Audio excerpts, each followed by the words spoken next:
Bueno, muy bien. Buenas tardes y saludos a todos. Después de este corto rezago de carácter técnico, vamos a compartir con ustedes estas enseñanzas de la visión espírita del tema de la eutanasia, que, como estaba comentando Blanca, es de mucha actualidad, de mucha polémica y de muchas situaciones, pero que la doctrina espírita, desde Kardec y las obras de Juana de Ángelis y otros autores, nos dan algunas ideas que es bueno que las tengamos en cuenta, ya sea para una eventual situación de algún familiar, algún conocido, o para poder nosotros dar una respuesta a aquellas preguntas, a aquellas personas que eventualmente pudieran dirigirse a nosotros preguntando qué opina la doctrina espírita sobre este candente y difícil tema de la eutanasia, para lo cual hemos elaborado esta presentación para compartirla.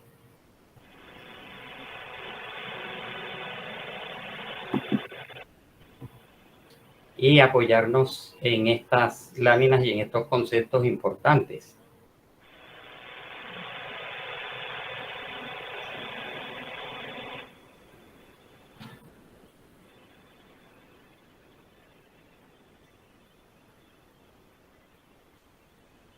Vamos aquí a localizarla. La tecnología está hoy un poco complicadita. Bueno, me confirman cuando están observándola. Sí, la estamos viendo. Hay un micrófono abierto, un ruido.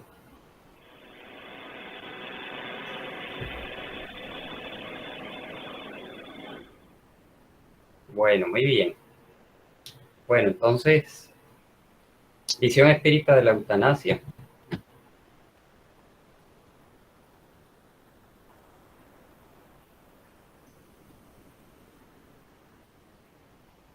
Bueno, ok. Bueno, iniciamos con la ayuda de Dios, de los buenos espíritus, de nuestros guías y protectores que nos intuyan, nos ilustren, nos acompañen para compartir esta enseñanza espírita. La palabra eutanasia se deriva del griego eu, que quiere decir bueno o bien, y thanatos, muerte, o sea, bien morir o morir bien. Eutanasia, según indica el diccionario de la Real Academia Española, es la acción u omisión que, para evitar sufrimientos a los pacientes desahuciados, acelera su muerte con su consentimiento o sin él. Es la muerte sin sufrimiento físico, es lo que se propone pues este sistema. Entonces, digamos que allí ya están planteando que puede ser por acción o por omisión que se produce la eutanasia, y que indudablemente no tiene una sola modalidad, como vamos a ver. Y Juana de Ángelis dice en su obra Después de la tempestad que es un sistema que procura dar muerte sin sufrimiento a un doliente incurable. Y antiguamente era definido también como homicidio ejercido por compasión. Bien, entonces, vamos a decir, responde. Bueno, en la antigua Grecia, la concepción de la vida era diferente. Una mala vida no era digna de ser vivida, y por tanto ni el eugenismo ni la eutanasia suscitaban grandes discusiones. El eugenismo, para recordar un poco, se refiere a aquel sistema que procura seleccionar lo mejor del pueblo o de una raza, tratando de desechar o apartar a aquellas personas que tuvieran deformidades, que fueran minusválidos, que no fueran un buen prospecto para mejorar una raza. Eso le llamaban eugenismo, es decir, escoger a los mejores, ¿no? Entonces, Hipócrates presenta una notable excepción: prohíbe a los médicos la eutanasia activa y la ayuda para cometer suicidio.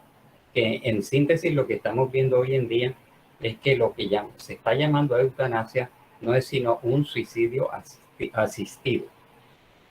En la eutanasia, el suicidio y el aborto, bajo la óptica de las creencias religiosas cristianas, son consideradas como pecados dentro de este dogma, ¿no? Ya sabemos que dentro del concepto espírita, la teoría espírita, no existe el concepto de pecado, sino de errores, fallas, equivocaciones, desviaciones. Puesto que la persona no puede disponer libremente sobre la vida que le fue dada por Dios en la visión cristiana. Tomás de Aquino, en su famoso libro Suma Teológica, rechazó la eutanasia por ser un atentado contra el amor que se debe a uno mismo, contra la sociedad y contra la decisión de Dios sobre la vida del hombre. Tomás Moro, en su libro Utopía, en 1516, presenta una sociedad en la que los habitantes justificaban el suicidio y la eutanasia activa, pero sin usar ese nombre. El filósofo inglés Francis Bacon, 1623, es el primero en retomar el antiguo nombre de eutanasia y diferencia dos tipos: eutanasia exterior o externa como término directo de la vida, y la eutanasia interior, que como vemos es un concepto totalmente distinto, porque la eutanasia interior es una preparación espiritual para la muerte, pero no indica que la persona esté buscando la muerte, es que se está preparando espiritualmente para cuando ese momento llegue. Esa es la idea, la teoría de el filósofo inglés Francis Bacon. Y otros conceptos en la historia. En numerosos países europeos se fundan a comienzos del siglo XX sociedades para la eutanasia o instituciones y organizaciones, y se promulgan informes para una legalización de la eutanasia activa. En las discusiones toman parte médicos, abogados, filósofos, teólogos, etc.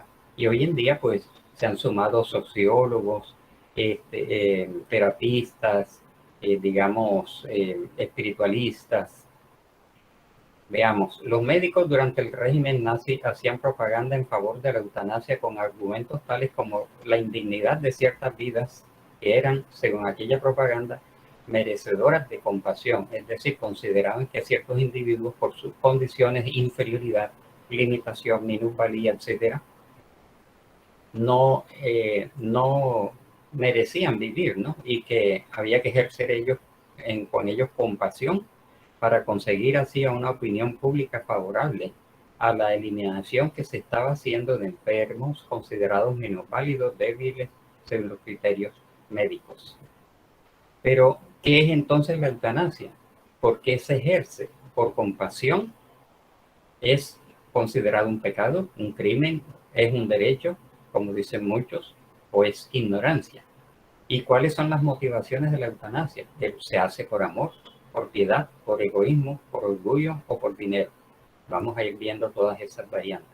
Eutanasia en Colombia, 15 de mayo de 1997. La Corte Constitucional colombiana despenalizó el homicidio por piedad, ¿no? Pero también se considera como suicidio asistido. Homicidio por piedad, si es que puede haber un homicidio por piedad. Y hasta entonces se sancionaba con prisión de 6 meses a 3 años. Es decir, que antes de esa fecha era penalizado. Se considera que en el caso de los enfermos terminales que expresen su voluntad libre de poner fin a la vida, no puede derivarse responsabilidad para el médico, pues la conducta está justificada. La Corte Constitucional de Colombia determinó que la vida es un bien disponible. Tremendo error decir que la vida es un bien del cual se puede disponer. Es decir, se puede disponer, pero ¿en qué forma, no? Por ejemplo, asesinando a una persona, induciéndola al suicidio o a la eutanasia, como si fuera un bien común y corriente o un bien material. Esto significa que se le abrió la puerta a la legalización del suicidio asistido y más tarde a todas las formas de eutanasia y al aborto. 6 de los 9 magistrados, cuya orientación agnóstica o atea no admite dudas, al estudiar la constitucionalidad de un artículo del Código Penal, acogieron la tesis del magistrado Carlos Gaviria Díaz, que en lo práctico significaba o significa lo mismo. Estamos retrocediendo pues muchos años, décadas atrás. Y decía así esta tesis: no será punible la conducta del médico que por piedad colabore con el enfermo terminal para que le ponga fin a su existencia. Segundo, se está planteando todo este asunto en el contexto del derecho a morir dignamente. Tenemos abierta la prueba para suicidios dignos, asesinatos dignos y más tarde también abortos dignos. Tercero, la parte más grave es el principio que establece que la vida no es sagrada, sino un bien del cual se puede disponer. Entonces miramos que 9 personas toman una decisión representando supuestamente a todo un país de más de 40 millones de habitantes, de los cuales 6 eran ateos, y allí pues dio resultado todo lo que estamos viendo. Bueno, entonces la eutanasia consiste en provocar la muerte de otro por su bien dentro de un contexto médico asistencial que da sentido a esta actuación, entre comillas, humanitaria, piadosa y compasiva. Estas 3 palabras pues las vemos con mucha frecuencia en todos estos comportamientos. La eutanasia tiene por finalidad evitar sufrimientos insoportables o la prolongación artificial de la vida a un enfermo. Para que la eutanasia sea considerada como tal, el enfermo ha de padecer necesariamente una enfermedad terminal o incurable. Ya ha cambiado, ¿no? Esto lo han modificado porque ya no quiere decir que sea terminal, sino incurable o crónica. Y en segundo lugar, el personal sanitario ha de contar expresamente con el consentimiento del enfermo o de sus familiares. Bien. Entonces, vamos aquí estableciendo una diferenciación en la clasificación de la eutanasia. Está la eutanasia directa y la eutanasia indirecta. Veamos primero la directa, que a su vez se divide en 2 ramas. La activa, eutanasia directa activa, que consiste en provocar una muerte indolora a petición del afectado. El caso más frecuente mostrado es el cáncer, pero puede ser también enfermedades incurables como degenerativas, como el SIDA y otras. Se recurre a sustancias especiales mortíferas o a sobredosis de morfina. Entonces es directa y además es activa. Hay una acción directa para cortar la vida. Pero también hay una forma pasiva. ¿En qué consiste? Se deja de tratar una complicación, por ejemplo, una bronconeumonía, o se deja de alimentar por vía parenteral u otra al enfermo, con lo cual se precipita el término de su vida. Esta es una muerte por omisión, es decir, la eutanasia directa activa es por acción y la eutanasia directa pasiva es por omisión. Y a su vez la eutanasia pasiva puede revestir 2 formas: abstención terapéutica y suspensión terapéutica. Entonces vamos viendo todas estas sutilezas en esta clasificación. En la pasiva, como tiene 2 formas, abstención terapéutica. En este primer caso no se inicia el tratamiento, es decir, la persona tiene una infección, digamos está desnutrido, digamos que le falta oxígeno y no se le presta el auxilio. Ya está hospitalizado, pero no se le aplica. Se abstienen de prestarle la ayuda para conducirlo a la desencarnación, lo cual, pues, desde un punto de vista moral, ético y espírita, es una crueldad, ¿no? No tratar una complicación o una ayuda. Y en el segundo caso se suspende el tratamiento ya iniciado, es decir, que ya le estaban dando todas las ayudas, pero se las suspende. Entonces, por eso consideran, entre comillas, que es pasiva, pero en el fondo no es sino activa. Entonces, activa, repaso, provocar una muerte indolora a petición del afectado, pero a veces el afectado no tiene conciencia, no tiene voluntad, no puede expresarse, y son los familiares los que van a tomar esa decisión. Esto es en los casos terminales o extremos. Se recurre a sustancias especiales mortíferas o a sobredosis de morfina o de barbitúricos. Ya vamos a ver en qué consiste. Métodos y sustancias empleadas en la eutanasia activa. Inyecciones letales. Ahí dice como cloruro de potasio o barbitúricos, toda información tomada de internet. Puede ser también por inhalación de gas anestesiante, es decir, previamente anestesian a la persona y después le provocan la desencarnación. O un gas tóxico. Esto suena bastante cruel porque poner a una persona con una mascarilla para que respire monóxido de carbono o cianógeno es un gas que se sabe que es tóxico. Por lo menos el otro es anestesiante, ¿no? Que va a producir un efecto de inconsciencia previa.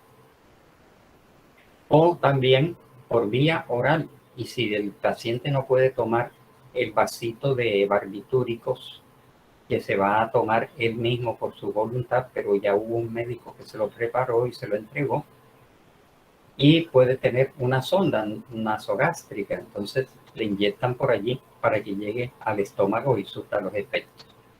También aplican sustancias que son bloqueadores neuromusculares que van a actuar sobre el sistema nervioso y sobre los músculos y van a ir causando, como dice ahí, depresión de las neuronas y depresión de los centros respiratorios. Entonces no va a haber una respuesta del sistema nervioso y no va a haber una respuesta del sistema respiratorio.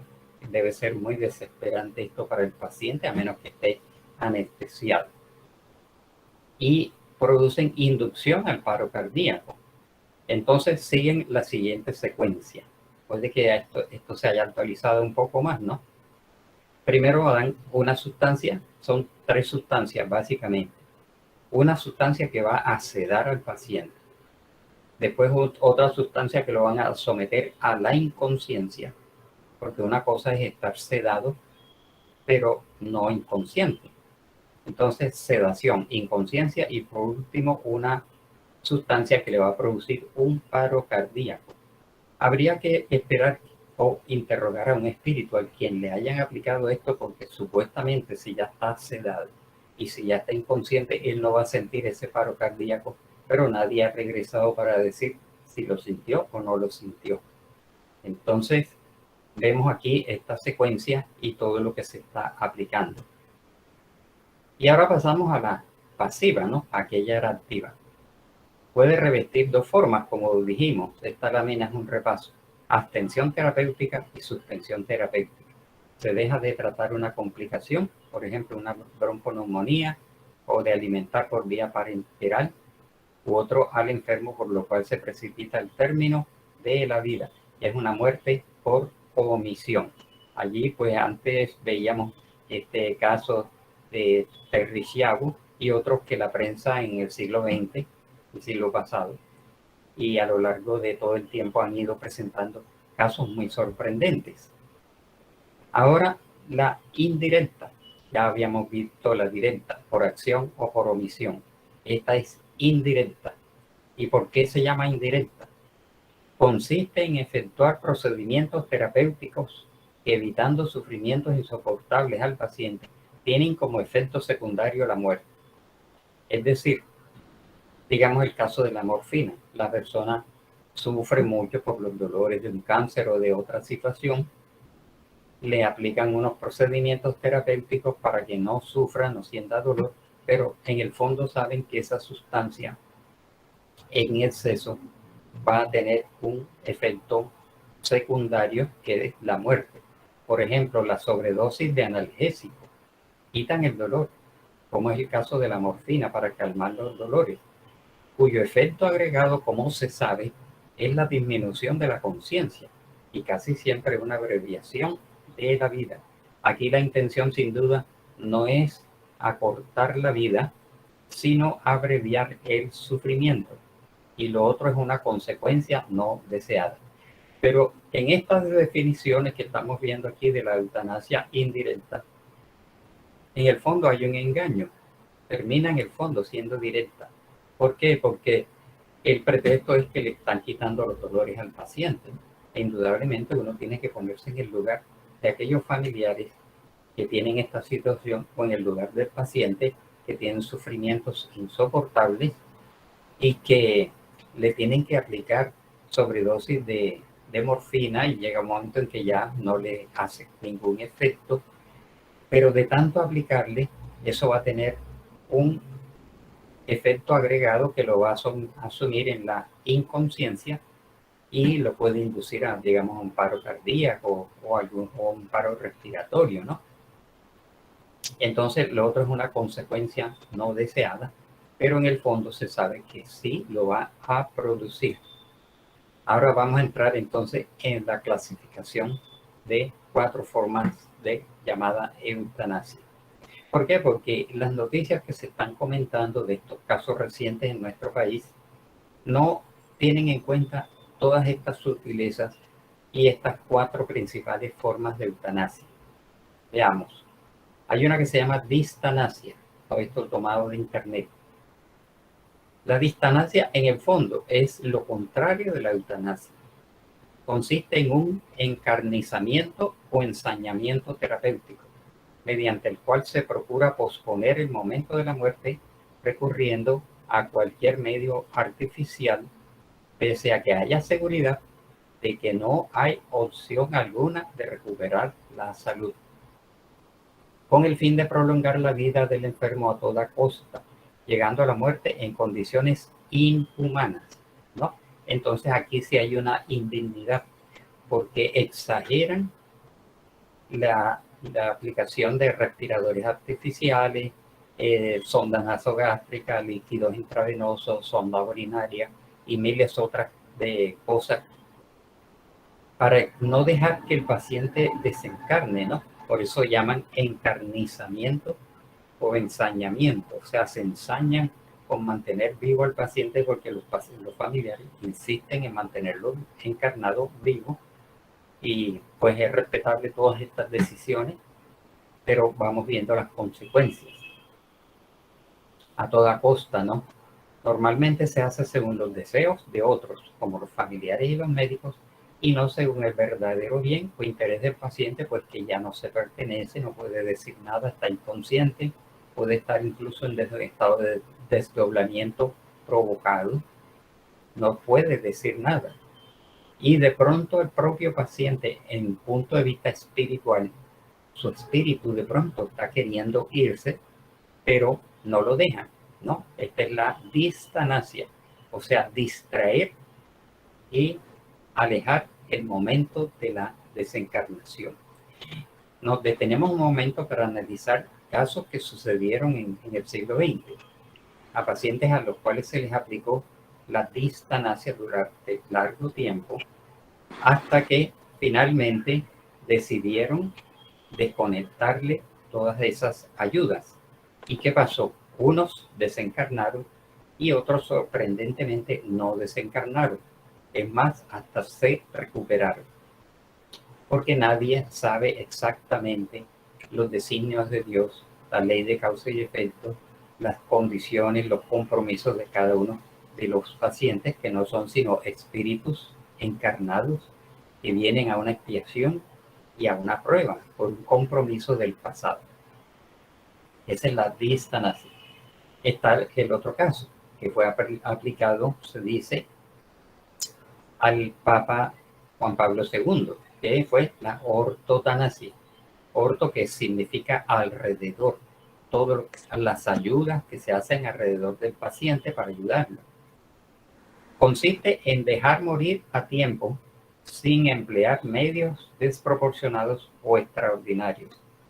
Se ha sustituido en la terminología práctica por muerte digna, para centrar el concepto en la condición de dignidad del enfermo terminal y no en la voluntad de morir. Es decir, que cuando se aplica la llamada ortotanasia, no se está intentando buscar la verdadera eutanasia, no se está intentando cortar la vida del paciente, sino tenerlo en condiciones de dignidad, ¿no? Entonces, se le presenta una infección y le aplican un antibiótico. Se está ahogando, se está asfixiando, le ponen respirador, tubo endotraqueal, etcétera. Digamos que tiene una desnutrición, entonces lo alimentan, pero esta forma se puede decir que tiene un poquito de más calidad y condescendencia con la situación del paciente, porque lo que tratan es de mejorarle la calidad de vida hasta donde es posible en ese momento crítico, pero no tienen la intención de que muera. Y más bien se permite que sea el propio organismo el que vaya señalando el momento de la, el momento de la partida, ¿no? Entonces, esa es la llamada ortotanasia. Y el suicidio asistido.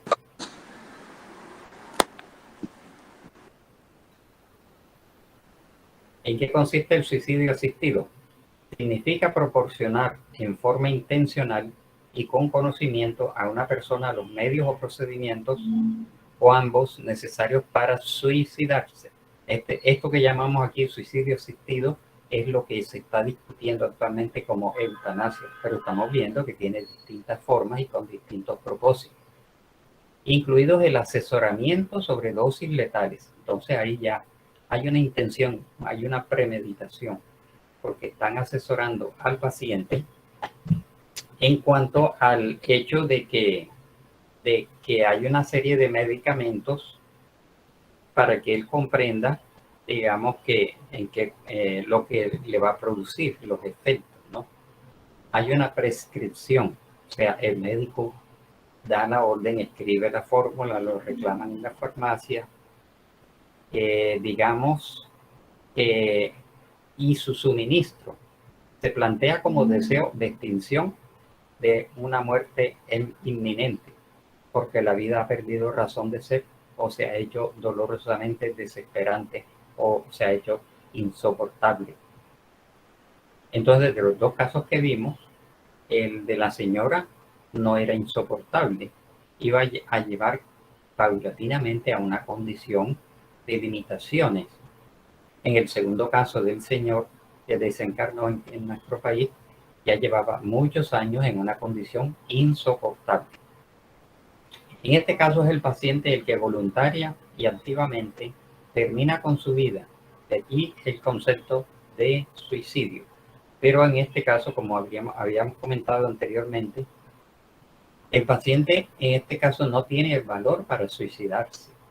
Entonces busca una ayuda profesional, busca una institución que lo esté practicando para que le apliquen esta sustancia o para que le den el líquido, el vaso, para que él mismo lo ingiera. Entonces, esta es la famosa eutanasia, que no es más que, como dijimos, repetimos, un suicidio asistido. Y esta otra forma, vemos un caso en uno de los libros de André Luis, es la llamada cacotanasia, que se deriva de la palabra cacos, que es malo o maldad, ¿no? O delincuencia, digamos. Es la eutanasia que se impone sin el consentimiento del afectado. La palabra apunta hacia una mala muerte, o sea, no tiene que ver con eu, o sea, morir bien, no. Es un asesinato. Hay un caso de André Luis, no recuerdo exactamente el libro, en donde el hijo,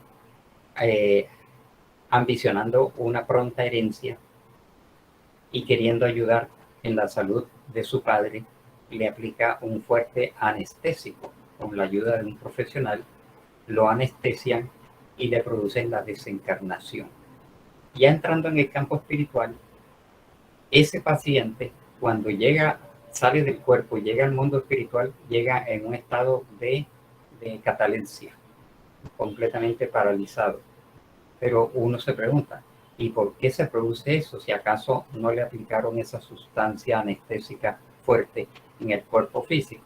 Pero recordemos que el cuerpo físico está íntimamente unido a través del periespíritu al espíritu, y que el periespíritu es un cuerpo también, es un cuerpo de energía, y que todo lo que se hace en el cuerpo físico tiene una repercusión directa en el cuerpo periespiritual.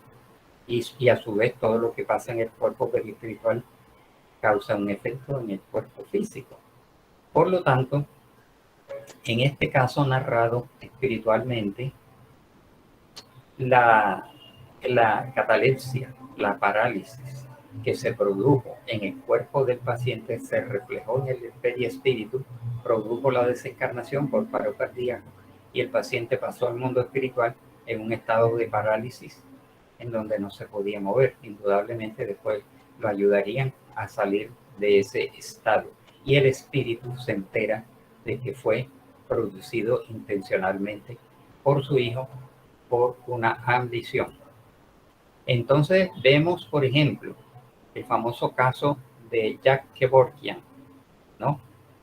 Este fue un patólogo armenio estadounidense que causó controversia por la aplicación de la eutanasia a más de 130 pacientes. Y su lema era: morir no es un crimen, ¿no? Allí hay una sutileza. Morir naturalmente, o por desgaste, o por accidente, no es un crimen. Pero en este caso no es morir, sino matar. Es un crimen. En 1999 fue sentenciado a una pena de 10 a 25 años de prisión por asesinato e indultado por razones de salud en el 2007. Ya desencarnó este personaje. Y aquí vemos el caso de este millonario británico Peter Smedley, que recibió todo el asesoramiento para un suicidio asistido. Peter Smedley, recordamos muy someramente que fue un niño que nació en un hogar millonario. Llevó una vida muy rica, muy satisfactoria, de mucho progreso. Se hizo adulto, tuvo un buen matrimonio, fundó empresas, era súper millonario. Todo le sonreía en la vida hasta que descubrieron que tenía una enfermedad degenerativa y que él investigó en qué iba a quedar al final de los años, después de muchos años. Iba a quedar recluido en una cama, iba a ir perdiendo movilidad de las extremidades, iba a ir perdiendo el habla, iba a ir perdiendo la capacidad de tragar alimentos, de comunicarse. Después iba a desencarnar supuestamente por una parálisis, un paro respiratorio o cardiorrespiratorio en condiciones muy deplorables. Entonces él, en el apogeo de su vida, decidió, y así lo han hecho otros o muchos, porque hay instituciones dedicadas a practicar la eutanasia y eso ya no se le hace mucha publicidad en Europa, en Norteamérica y en otros países. Entonces él consideró que él no se iba a someter a esa situación, aunque faltaban años, pues él no quería seguir viviendo así. Hizo el acuerdo con su familia, hizo un convenio con la BBC de Londres, grabaron todo el proceso, se preparó bien, se arregló, se afeitó, se bañó, se perfumó, se vistió bien y fue con su esposa y su hermana. Allí vemos cuando él está ya tomando el vasito de sobredosis, se está despidiendo de su hermana y su esposa, después va cayendo en estado de inconsciencia y después se le produce el paro respiratorio. Todo esto quedó grabado por la BBC de Londres. Entonces vemos aquí una excesiva premeditación. Cuando este espíritu hubiera podido, digamos, no estamos en sus zapatos, pero no estaba en condiciones terminales, no estaba en condiciones extremas. Era una enfermedad crónica degenerativa gradual y hubiera podido permanecer en la tierra haciendo algunas otras cosas útiles y bueno, se respeta su voluntad, su criterio. Muchos de estos personajes no tienen conocimiento espírita, no tienen mucho conocimiento espiritual, si acaso una religión, pero que la religión no los ayuda mucho. Entonces es un caso muy dramático, muy ilustrativo del suicidio asistido. Y veamos entonces desde un punto de vista espírita, dice Juana de Ángelis: práctica nefasta que testimonia el predominio del concepto materialista sobre la vida, que apenas ve la materia y sus implicaciones inmediatas en detrimento de las realidades espirituales. Es decir, que normalmente no hay una consideración desde el punto de vista espiritual. Refleja también la soberanía del primitivismo animal en la constitución emocional del hombre. Entonces hay un predominio del concepto materialista y hay un primitivismo de carácter espiritual y moral en todas estas situaciones. E indagando a la luz de estas comunicaciones de Juana de Ángeles, ¿quiénes fueron en el pasado? ¿Por qué estos señores, estas señoras llegan a este estado? Fueron agresores, explotadores, amantes de la rapiña, de los abusos de cualquier naturaleza. Vuelven a los escenarios en que se empecinaron o corrompieron o se hicieron infelices, alcanzados por la impronta de las soberanas leyes del orden y del equilibrio, rehaciendo el camino antes recorrido criminalmente y atesorando los sagrados valores de la paciencia, de la comprensión, del respeto a sí mismo y al prójimo. Es decir, que estos pacientes vienen con una gran expiación y con una gran prueba, en donde van a ir despertando los valores de la paciencia, la comprensión, el respeto a sí mismo y el respeto a la vida, el respeto al prójimo, pero se fugan, se van antes de tiempo, no esperan llegar a condiciones deplorables, lo cual pues les quita unas preciosas oportunidades de esa ganancia espiritual. La humildad, la resignación, armándose de bendiciones para futuros cometidos dichosos, o sea, para futuras reencarnaciones. Y la familia y los amigos que los rodean, ¿quiénes fueron?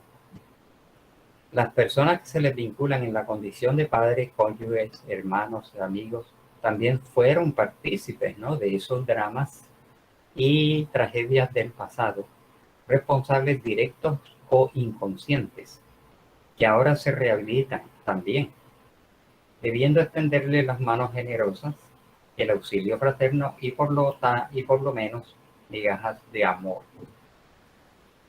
Nadie se deberá permitir la interferencia destructiva o deliberativa por medio de la eutanasia en tales procesos redentores.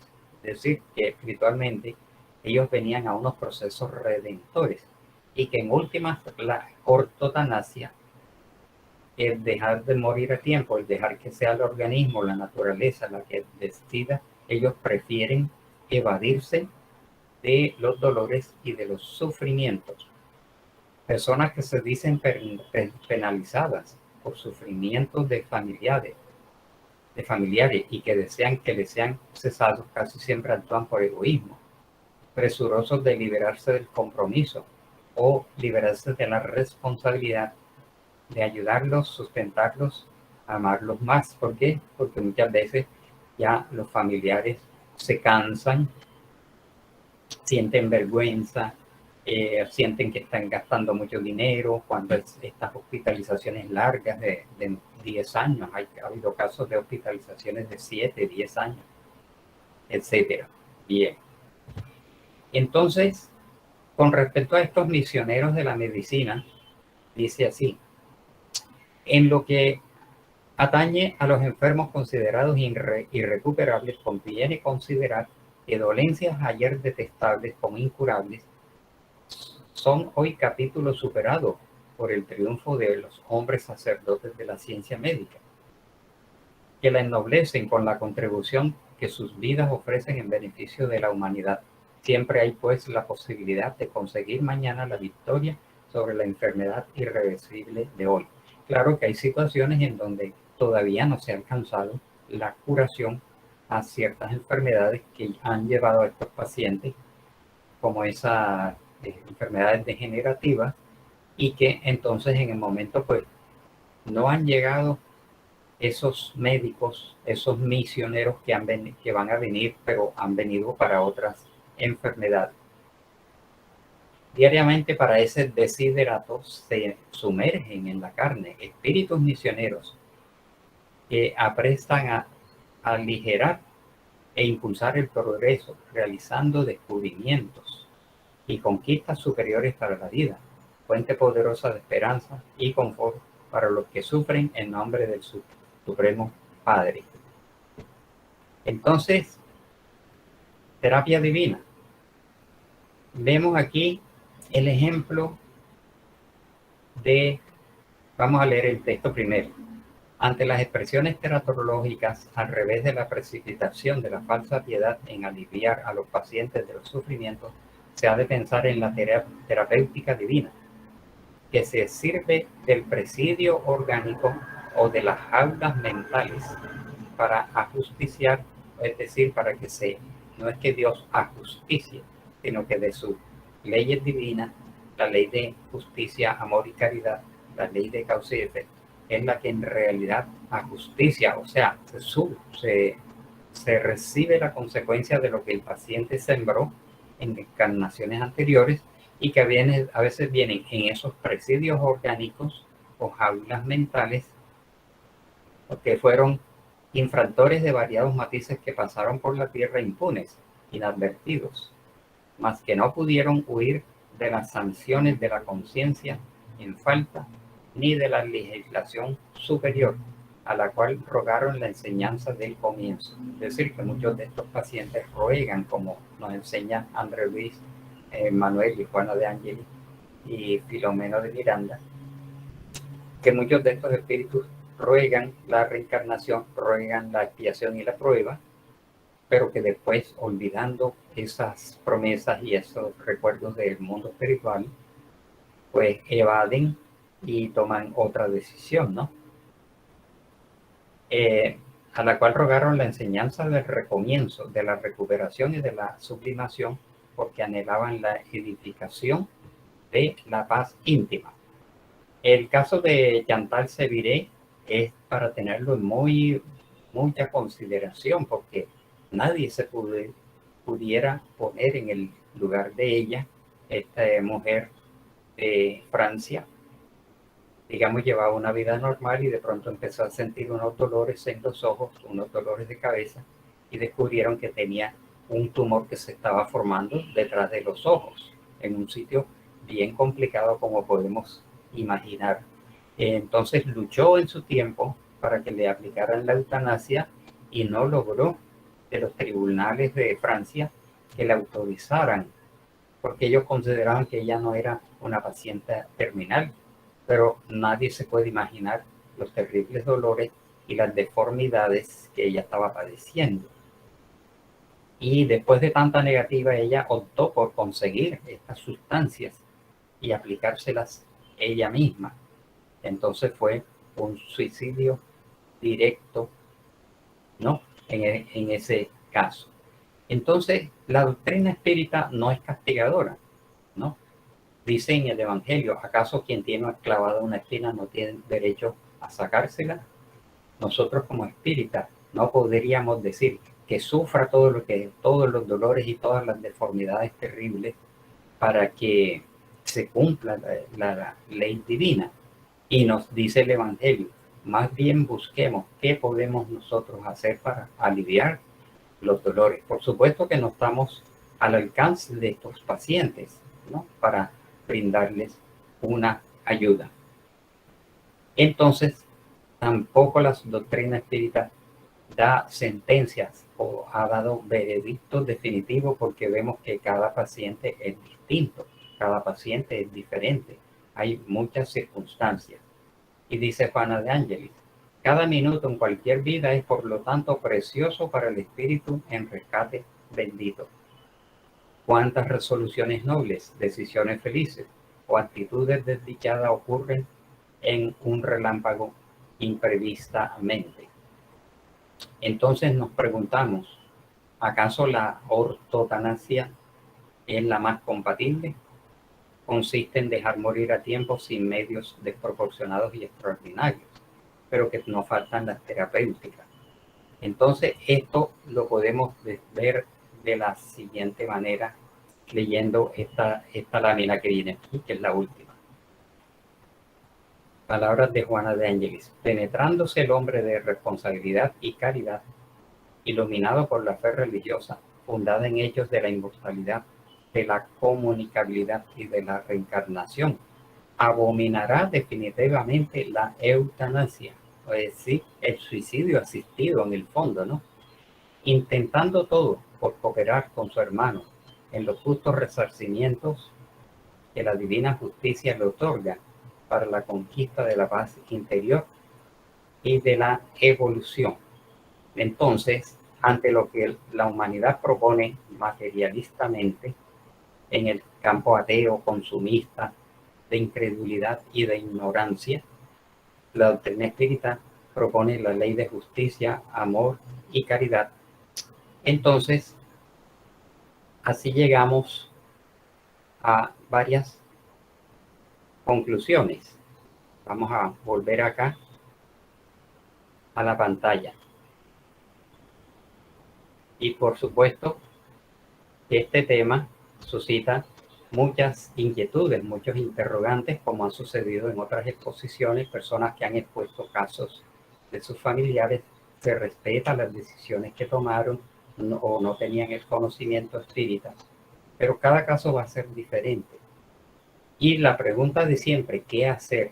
¿Qué hace un espírita concretamente si en su familia, en nuestra familia, se presenta un caso de estos, en donde el paciente está hospitalizado, está intubado, tiene respirador artificial, tiene sonda nasogástrica, sustentación, intravenosa, sonda urinaria y todas las ayudas, antibióticos, morfina y todo esto?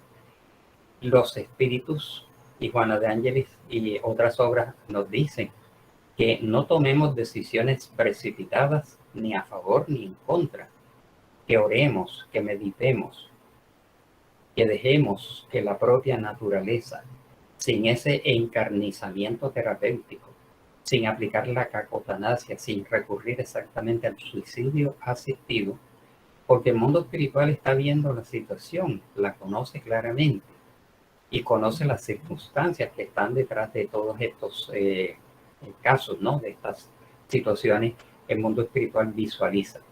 Hay un caso narrado también por André Luis, en donde tratan distintos tipos de desencarnación. Y hay un caso de un paciente que ha tenido un deterioro tan severo de todos sus órganos que el propio espíritu quiere irse, ¿no? Y no logra irse porque todavía hay vitalidad, hay lazos que unen el espíritu al cuerpo a través del perispíritu. Hay otro caso en donde también hay órganos deteriorados y el paciente quiere no irse y hace todo lo posible por permanecer dentro del cuerpo, intenta hablar, intenta moverse, intenta levantarse. Y entonces los espíritus están viendo que ya los órganos no le van a responder. Entonces, ya el propio organismo, la propia naturaleza, son leyes incluso de la física, de la relación energética entre el perispíritu y el cuerpo, que ya no hacen viable esto. Y por mucho que el paciente en un caso quiera irse y en otro caso no quiera irse, es la propia naturaleza la que va a ir señalando. Entonces, podemos orar, podemos meditar, escuchar el concepto de la ciencia médica, dialogar con la familia, esperar inspiraciones del mundo espiritual, ¿no? Y todas estas ayudas. Y poco a poco las cosas irán encontrando el camino más adecuado, por lo menos para nosotros los espíritas que tenemos este conocimiento. Y si alguien nos pregunta, pues podemos darle una información, una ilustración, y por eso es importante pues divulgar todos estos temas, seguirlos tratando, y ya con esta óptica pues podemos analizar tantos casos que se han producido en Colombia y en el mundo. E indudablemente, como los espíritus dicen que cada minuto es importante, el caso del británico Peter Smedley, por quien oramos y pedimos por todos ellos, vemos que él tenía por delante algunos años de vida, todo lo que él hubiera podido hacer en esos años de vida. No lo estamos juzgando, estamos analizándolo imparcialmente como un caso informativo, pero prefirió irse pronto, ¿no?